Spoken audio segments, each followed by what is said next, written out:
সহিংসতা ও সাম্প্রদায়িকতাকে দূরে ঠেলে সম্প্রীতির অনন্য দৃষ্টান্ত গড়ে তুলেছেন চাঁপাইনবাবগঞ্জের সীমান্তবর্তী কয়েকটি গ্রামের মানুষ। এলাকার 2 শতাধিক মুসলিম পরিবার সংখ্যালঘুদের আগলে রেখেছে নিজেদের দায়িত্বে থেকে। মিলেমিশে একে অপরের নিরাপত্তায় দিনরাত সজাগ রয়েছেন তারা।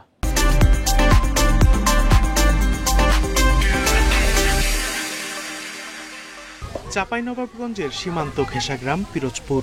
2 শতাধিক মুসলিম পরিবারের সাথে বাস করে 5টি সংখ্যালঘু পরিবার। সংখ্যা একেবারে কম হলেও সাম্প্রদায়িক কোনো উত্তাপ কখনোই স্পর্শ করে না তাদের। আমরা হিন্দু মুসলমান একতাই আছি, খুব ভালো আছি। বিজেপি আমাদের সঙ্গে আছে আর থাকবেও। সবাই ভালো রাখে, ভালো থাকে, ভালো বলে। কোনোদিন আমরা কাচার নিয়ে কোনোদিনই করে না, অত্যাচার করে না, ভালো আছি।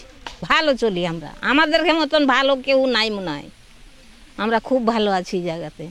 এত যে আমার পূজা পাইল হয়েছে চারিদিকে, তারাই ধরেন যে এই যে বিডিআর ঘুরছে, তারাই তো আমরাকে সহযোগিতা করছে।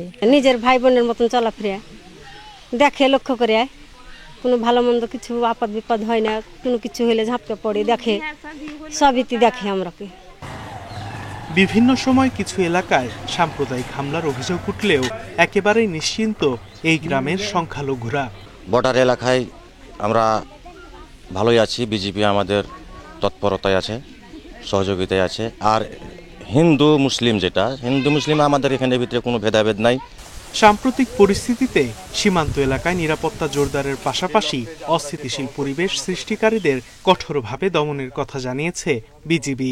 এই এলাকার যারা হিন্দু আছে, সংখ্যালঘু আছে, তাদের নিরাপত্তার দায়িত্ব আমরা অনুসার বিজিবি নিয়েছি, যাতে এই এলাকায় কোনো ধরনের বিশৃঙ্খলা সৃষ্টি না হয়, সেই জন্য বিজিবি সজাগ রয়েছে।